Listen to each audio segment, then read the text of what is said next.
MLS kicked off this weekend, and it was a terrible start for TFC in a 3-2 loss to Wayne Rooney's DC United. Mikey Singh joins me now. Mikey, it was a rough loss for TFC and what looked to be a come-from-behind win.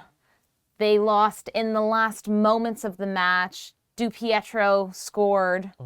And, I mean, it wasn't even the goal for me. I saw this coming from a mile away. That's the thing, right? It wasn't that big of a surprise for a lot of people who've watched TFC lately. And that's, again, one of the biggest reasons I thought TFC had to get off to a good start this year is because of the way that they ended last year. It feels like that, honestly, is still lingering over this team a little bit, at least from like a fan base's perspective. You can feel the frustration mounting with this team, and we're only one game into the season. So you're right, things couldn't have gone worse, I think, for Toronto FC, the way that this match played out. Bob Bradley, after the game, as a coach does at the first game of the season, took a little bit of a positive approach to the way that he saw the game. He said there were certain positive moments and things that they can build off. Ultimately disappointed, but still. Yeah, I mean, what are we left to say? Like, this is what this team is at sometimes, and blowing that lead against a team like DC United, who in my opinion are one of the worst teams in Major League Soccer, is just terrible way to start the season. There's no doubt. Christian Benteke coming from beyond the grave, honestly. I nearly forgot that he was a footballer. Let's talk about Bob Bradley, though, for a minute. You mentioned he was actually giving Petretta some praise for the way he was playing. I thought he was shocking, miserable, absolutely zero help to this team. He wasn't able to create anything, I thought. But there were several players like that. I thought Sigurd Rostin's first start was really poor as well. Not to mention, I think the biggest takeaway from this game, besides the loss, was Lorenzo Insigne goes down injured.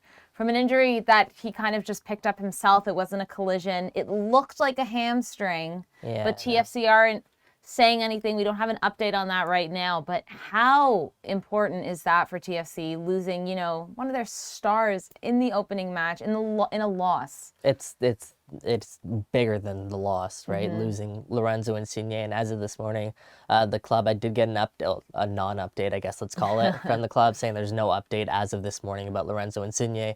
Bob Bradley said it was a lower leg. Okay. So that's even more concerning because Lorenzo Insigne, when he first came over from Napoli, had a calf issue. And the fact that it looked like it was a non-contact injury, is not what you want to hear from your most expensive player, the most expensive player in Major League Soccer. A lot of TFC's season is going to rely on Lorenzo Insigne and Federico Bernardeschi. And with Lorenzo Insigne out, what's really concerning is that their first player off the bench was Ayo Akinola, who actually I thought did decently in this game, and he showed a lot better than he was last season. So that's a positive. The negative is it's Ayo Akinola playing left wing, a position that I don't know if he's ever played in his career. Maybe that's why he was tripping over his own feet. Maybe that's why at times he was tripping over his own feet. But no, that's scary because we talked about this. The depth at Toronto FC is very concerning when you don't have a natural left winger or someone who even has experience playing left wing not there on your bench. That's a concern when Lorenzo Insigne is the first player to go down. So that's...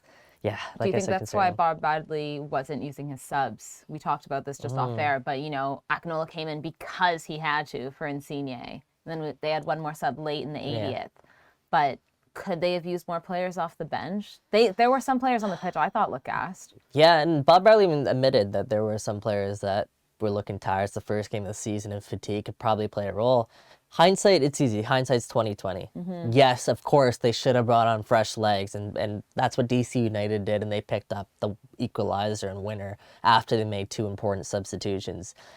Listen, yeah, I guess they could have, tactically especially, because you bring on another center back, and look at the way that TFC conceded both of those equalizers. One across into the box that was far post, and one a near post cross. Both, usually center backs are there to kind of cut some of those plays out. So...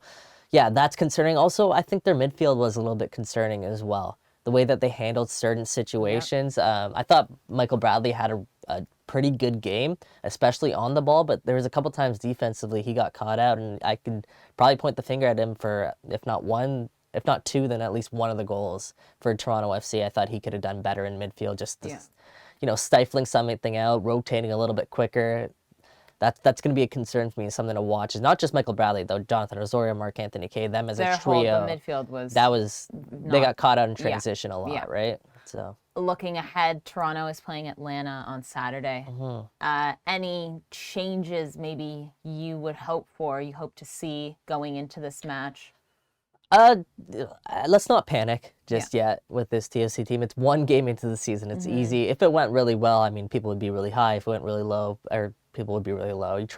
As a team, you try and kind of stay in the middle and kind of stay your course of what you believe the best vision is for this team to move forward. And one game in, let's not tweak anything too major. I'm excited to see DeAndre Kerr get back into the mix. He's a guy who could get healthy and maybe play a role for this team against Atlanta United. But other than that, I expect probably the same starting 11 as we saw with Canola coming in after Insigne. All right, well, TFC are in Atlanta on Saturday and will be facing Atlanta 7:30 Eastern Standard Time.